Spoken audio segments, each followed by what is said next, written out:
Hello বন্ধুরা, কেমন আছো? আশা করি সব ভালোই আছো। তো ৪ তারিখে বোর্ডের রেজাল্ট বেরিয়ে গেছে।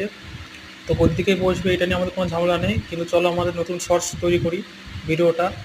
তো বাড়িতে মা হচ্ছে ঝাল ঝাল আলু ভাতে করেছিল, কাঁচা লঙ্কা দিয়ে মুড়েছিল, এবার তেল লঙ্কা করেনি।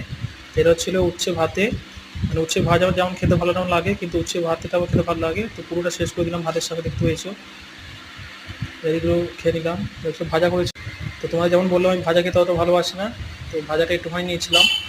তো এইটা ছিল হচ্ছে ডাঁটা দিয়ে আলু দিয়ে ডালের বড়ি দিয়ে। তো ডালের বড়িগুলো দেখতে পাচ্ছি বেশি করে দিতে বলেছিলাম মাকে, তো বেশি করে দিয়েছিল, মানে ডালের বড়িগুলোই বেশি দেখা যাচ্ছে। একটু ঝোল নিলাম বেশি করে, মানে পাতলা ঝোল করেছিল এইটা। তো বড়ি দিয়ে আলু দিয়ে ভালোভাবে ভাতটা মাখিয়ে নিলাম। তো মাখিয়ে দিলেও ভাত খেয়ে নেবো। তো তোমরা যদি এরকম ঝোল ঝোল রান্না করতে চাও বাইরে ট্রাই করতে পারো। তো ডাঁটা আলু আর বড়ি দিয়ে টেস্টি হয় খেতে অনেকটা। এবার ট্রাই করতে পারো বাড়িতে। Tata, bye bye.